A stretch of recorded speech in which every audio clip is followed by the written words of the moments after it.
Hello guys, कैसे हो आप सब। मैं हूं रघुवीर सिंह और आप देख रहे हो आर.एस. कर्नावत ट्यूटोरियल्स। तो गाइज आज हमारा सॉलिड स्टेट का लेक्चर नंबर 10th है और क्वेश्चंस का पार्ट 2 है। अगर आपने पार्ट 1 नहीं देखा है तो मैंने उसका लिंक डिस्क्रिप्शन में दे दिया है, आप वहां से देख सकते हो। तो गाइज आज के लेक्चर में हम सॉलिड स्टेट के कुछ एक न्यूमेरिकल्स करेंगे जो लास्ट 5 ईयर से बोर्ड एग्जाम में आ रहे हैं। तो गाइज न्यूमेरिकल बहुत मोस्ट है, आप इनको ध्यान से समझना। तो देखो अपना फर्स्ट न्यूमेरिकल है गोल्ड।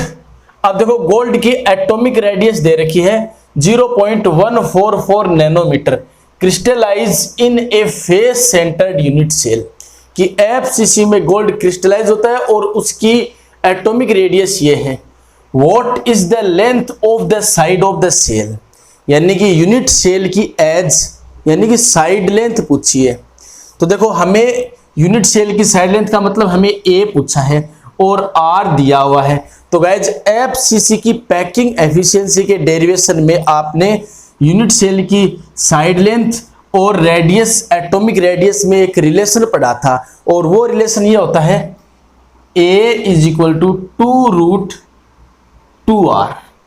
आ गई बात समझ में।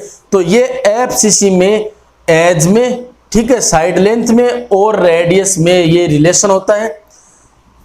तो आप r की वैल्यू यहां पर पुट कर दो तो r की वैल्यू है 0.144।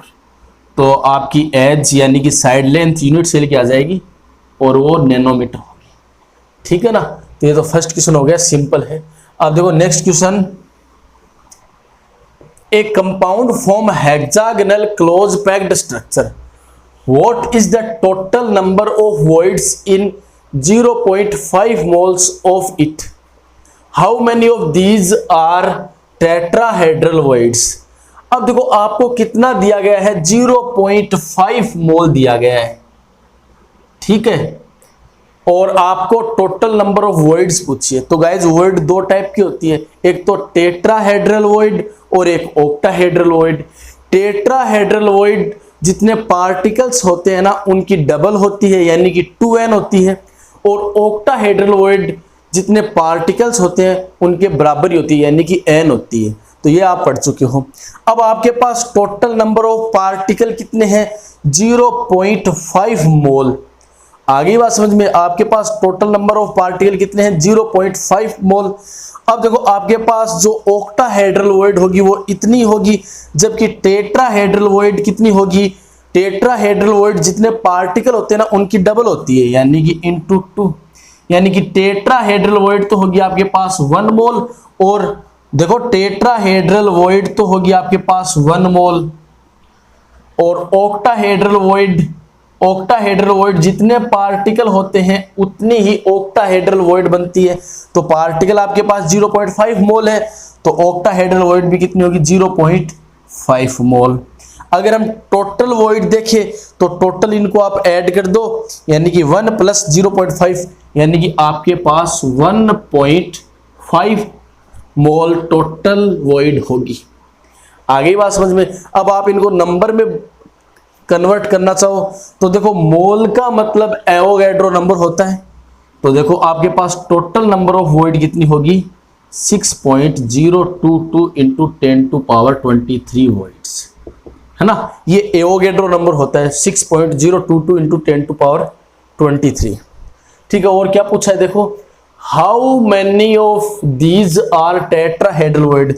तो टेट्राहेड्रल वॉइड ये होगी। अगर आप इसको नंबर में कन्वर्ट करना चाहो तो मोल की जगह आप एवोगैड्रो नंबर लगा दो into 10⁻23 void.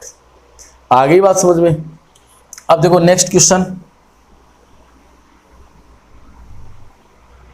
A compound is formed by 2 element A and B। कि एक कंपाउंड है वो 2 एलिमेंट से बना है, A और B से। The element B forms CCP। अब देखो जो एलिमेंट क्रिस्टल लेटिस बनाता है, ठीक है ना, चाहे वो कैसा भी बना रहा हो, CCP बना रहा हो, HCP बना रहा हो, तो इस टाइप के क्वेश्चन में उसको हमें N लेना है। तो एलिमेंट B फॉर्म्स CCP यानी कि एलिमेंट है वो लेटिस बना रहा है। लेटिस का मतलब एलिमेंट बी के पार्टिकल लेटिस बना रहे हैं और पार्टिकल के नंबर को हम कैपिटल एन से शो करते हैं। आगे बात समझ में, ठीक है। And atoms of A occupy 1/3 of tetrahedral void, और ए के जो एटम है ना वो टेट्राहेड्रल वॉइड के 1/3 पार्ट को ऑक्यूपाई करते हैं। कहने का मतलब 3 टेट्राहेड्रल वॉइड में से एक को ऑक्यूपाई करते हैं। अब गाइस आपको पता है कि टेट्राहेड्रल वॉइड कितनी होती है, जितने पार्टिकल्स होते हैं उनसे डबल होती है, यानी कि 2n, ठीक है। और कितने पार्ट को ये ऑक्यूपाई करते हैं, 1/3, तो ये लो 1/3, यानी कि आपके पास देखो यहां पर लिख रहा हूं मैं a और b, a तो हो गया 2/3n और b हो गया n, ठीक है। तो इनका एलसीएम कितना आएगा, 3 आएगा, तो एलसीएम से मल्टीप्लाई कर दो तो 3 और 3 ये कैंसिल आउट, यानी कि 2n और 3n, तो 2:3 हो गया ना ये। यानी कि फॉर्मूला अगर हम लिखेंगे तो यहां पर देखो 2, यानी कि a तो हो गया 2 और b हो गया 3, तो फॉर्मूला बनेगा A2B3, ठीक है ना। इस टाइप के क्वेश्चन और भी करेंगे हम, ठीक है ना। अब देखो next question, an element occurs with an atomic mass of 60 gram per mole, ठीक है ना। तो एटॉमिक मास दे रखा है 60 ग्राम पर मोल, तो ग्राम पर मोल यानी कि ये तो मोलर मास है, ठीक है ना। क्या है, मोलर मास। मोलर मास को हम कैपिटल एम से शो करते हैं। हैज डेंसिटी, और डेंसिटी दे रखी है, तो डेंसिटी कितनी दे रखी है, 6.23 gram per centimetre cube. If the edge length of its cubic unit cell, edge length का मतलब ए आपको दिया हुआ है, कितनी है, 400 पिकोमीटर, ठीक है ना। अब देखो यहां पर डेंसिटी सेंटीमीटर में है जबकि एज लेंथ पिकोमीटर में है, तो आपको इस पिकोमीटर को सेंटीमीटर में कन्वर्ट करना होगा। तो गाइज पिकोमीटर को अगर हम मीटर में कन्वर्ट करें ना तो 1 पिकोमीटर बराबर होता है 10⁻⁻12 मीटर, ठीक है ना। तो यहां पर ये कितना हो जाएगा, 10⁻12 मीटर। अगर मीटर को हम सेंटीमीटर में कन्वर्ट करें तो 100 से मल्टीप्लाई करते हैं, यानी कि 10⁻2 से मल्टीप्लाई करते हैं। तो 10⁻2 से मल्टीप्लाई करोगे तो ये 2 पावर कम हो जाएगी, तो ये लो सेंटीमीटर हो गया, ये हो गया, ठीक है ना। आप देखो पूछा क्या है, calculate the radius of an atom, है ना, एट नहीं है ये,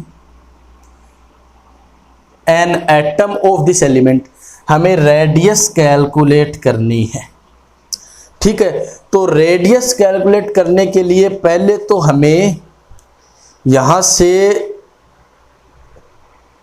z की वैल्यू निकालनी होगी। ध्यान देना, रेडियस कैलकुलेट करने के लिए हमें z की वैल्यू निकालनी होगी, क्योंकि z की वैल्यू आएगी ना तब हमारे पास पार्टिकल्स आएंगे। अब पार्टिकल्स अगर 4 आते हैं तो FCC होगी, अगर 2 आते हैं तो BCC होगी, और अगर 1 आता है तो सिंपल यूनिट सेल होगी, ठीक है ना। तो देखो z की वैल्यू, तो आपका फॉर्मूला होता है D = Z × M upon A³ × NA। तो गाइज आपके पास डेंसिटी है, देखो ये रही डेंसिटी है ना, आपके पास z की वैल्यू आपको कैलकुलेट करनी है, आपके पास मोलर मास दिया हुआ है, देखो ये रहा, ठीक है। और एज लेंथ दी हुई है, ध्यान से समझना, Na का मतलब एवोगैड्रो नंबर, ठीक है। कैलकुलेशन आपको करनी है, तो ये 4 आपको दिए हुए हैं, z की वैल्यू निकालनी है, तो आप z की वैल्यू निकाल लेना कैलकुलेट करके, ठीक है। तो देखो z की वैल्यू अप्रोक्स आएगी, मान लो इतनी आएगी। देखो z की वैल्यू अगर अप्रोक्स आ जाए जैसे 3.98, तो आप z को कितना मानोगे, 4 मानोगे, अप्रोक्स हमें मानना है। अगर z की वैल्यू 4 आ गई, ध्यान दो, अगर z की वैल्यू 4 आ गई यानी कि 4 पार्टिकल होंगे यूनिट सेल में, तो कौन सी यूनिट सेल में 4 पार्टिकल होते हैं, तो FCC में। तो इससे हमें पता चल गया कि यूनिट सेल कौन सी होगी, FCC, और FCC के लिए रेडियस और एज में एक रिलेशन होता है, वो होता है A is equal to 2√2r, यानी कि R इज इक्वल टू क्या हो गया A अपॉन 2√2। तो A की वैल्यू आपको दी हुई है, देखो ये रही, और आप यहां से रेडियस कैलकुलेट कर सकते हो। तो गाइज आप समझ गए होंगे, ठीक है ना। कैलकुलेशन आपको खुद को करनी है। अब देखो नेक्स्ट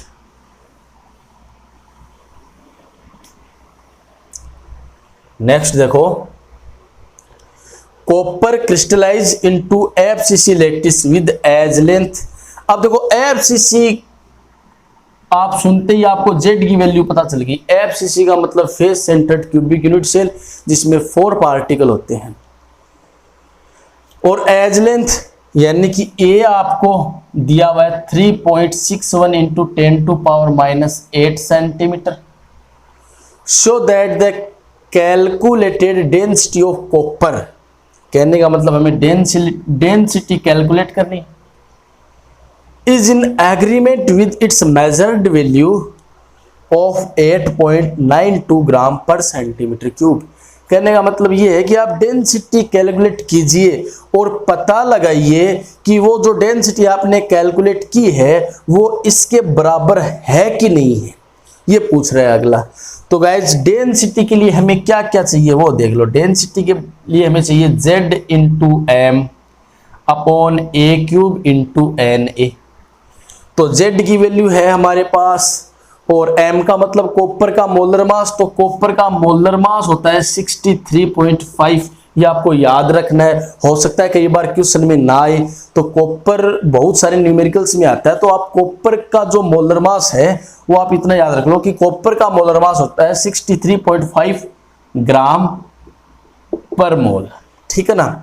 उसके बाद A की वैल्यू साइड लेंथ है आपके पास, और एवोगैड्रो नंबर का पता ही होता है, ये तो एक कांस्टेंट वैल्यू है, ठीक है। तो आप डेंसिटी निकाल लोगे, तो वो डेंसिटी अगर इसके इक्वल आती है तो आप कहते हो भी हाँ एग्रीमेंट है, अगर नहीं आती है तो नो कर देना। तो सिंपल सा क्वेश्चन है। तो गाइज फटाफट आप इन क्वेश्चंस को लिख लो, आगे और करेंगे। तो गाइज अपना नेक्स्ट क्वेश्चन है, देखो an element with molar mass 2.7 into 10⁻⁻2 kilogram per मोल, यानी कि मोलर मास दिया हुआ है कितना है 2.7 into 10⁻⁻2 kilogram per mole, forms a cubic unit cell with edge length दिया हुआ है 405 पिकोमीटर। इफ इट्स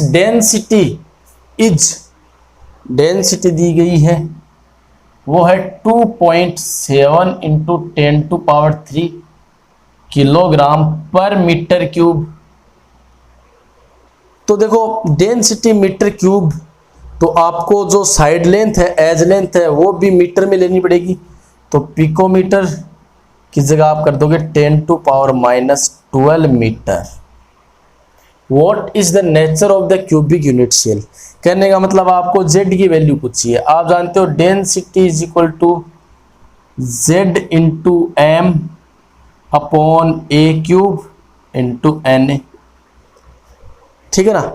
तो आपको देखो डेंसिटी दी गई है, आपको मोलर मास दिया गया है, एज लेंथ दी गई है, और एवोगैड्रो नंबर आपको पता होते हैं। तो Z की वैल्यू, अगर Z की वैल्यू अप्रोक्स 2 आ जाए ना तो लिख देना बॉडी सेंटर्ड यूनिट सेल होगी। अगर अप्रोक्स 4 आ जाए तो आप लिख देना फेस सेंटर्ड यूनिट सेल होगी। अगर अप्रोक्स 1 आए तो बोल देना प्रिमिटिव यूनिट सेल होगी, ठीक है ना। तो गाइस अब देखो नेक्स्ट क्वेश्चन,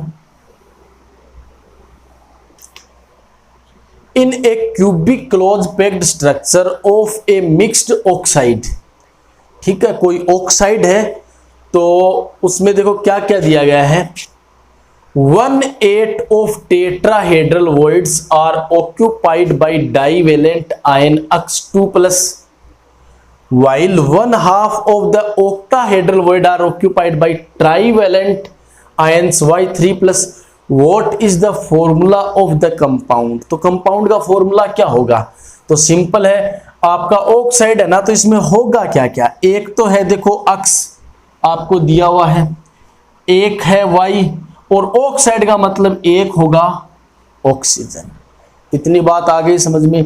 अब अक्स क्या कर रहा है देखो, 1/8 of tetrahedral voids are occupied, यानी कि 8 टेट्राहेड्रल वॉइड में से 1 वॉइड को आपका अक्स 2+ ऑक्यूपाई करता है। कहने का मतलब टेट्राहेड्रल वॉइड कितनी होती है 2n, उसके कितने पार्ट को ऑक्यूपाई कर रहा है 1/8 को। आ गई बात समझ में। उसके बाद आगे बढ़ो, y क्या कर रहा है 1/2 of octahedral void. Octahedral void होती है n, और इसके 1/2 को ऑक्यूपाई कर रहा है। और ऑक्साइड मतलब आपका क्रिस्टल हो गया, तो ये लो n, ठीक है। तो ये तो हो गया 1/4, ठीक है ना, और ये हो गया 1/2, और ये n। तो आप एलसीएम से मल्टीप्लाई करोगे तो एलसीएम इसका होगा क्या होगा 4 होगा ना, इसको आप 1 लिख सकते हो, n का मतलब 1 हो गया ना, तो इंटू 4, ठीक है। तो यहां पर देखो अक्स y और ऑक्साइड, ये तो आ गया 1, ये आ गया 2, और ये आ गया 4, यानी कि अक्स y2O4, ये आपके कंपाउंड का फॉर्मूला होगा। आगे बात समझ में। अब गाइस देखो next question, A cubic solid is made up of 2 elements P and Q। एक आपका सॉलिड है जो 2 एलिमेंट से मिलकर के बना हुआ है P और Q से। Atom Q is present at corners. अब देखो यूनिट सेल के कॉर्नर्स पर ना एटम P प्रेजेंट है। आपको पता है कि यूनिट सेल के सभी कॉर्नर्स, आपको पता है कि यूनिट सेल का मतलब क्यूब, और क्यूब के टोटल 8 कॉर्नर होते हैं, और हर एक कॉर्नर पर पार्टिकल होता है, और हर एक कॉर्नर पर पार्टिकल का 1/8 प्रेजेंट होता है। कहने का मतलब सारे कॉर्नर पर मिलाकर के टोटल 1 पार्टिकल होता है, ठीक है। तो P तो आपका 1 हो गया, ठीक है। तो atom Q is present at corner, है ना, सॉरी Q प्रेजेंट है कॉर्नर पर, तो 1 हो गया। And atom P at the body centre, यानी कि बीच में। अब बीच में जो पार्टिकल होता है वो पूरी यूनिट सेल का पार्टिकल होगा, तो P है बीच में।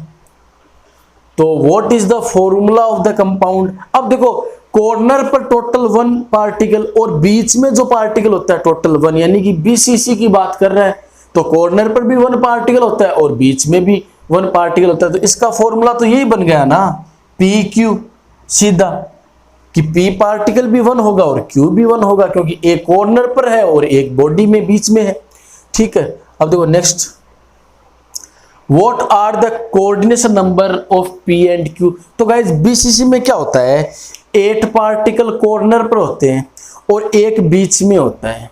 तो बीच वाले पार्टिकल को वो सारे पार्टिकल टच करते हैं, तो टच करने को तो कोऑर्डिनेशन नंबर बोलते हैं। तो कोऑर्डिनेशन नंबर कितना होगा इनका 8, ठीक है ना। तो ध्यान रखना ये आप यहां पर कोऑर्डिनेशन नंबर होगा, ठीक है।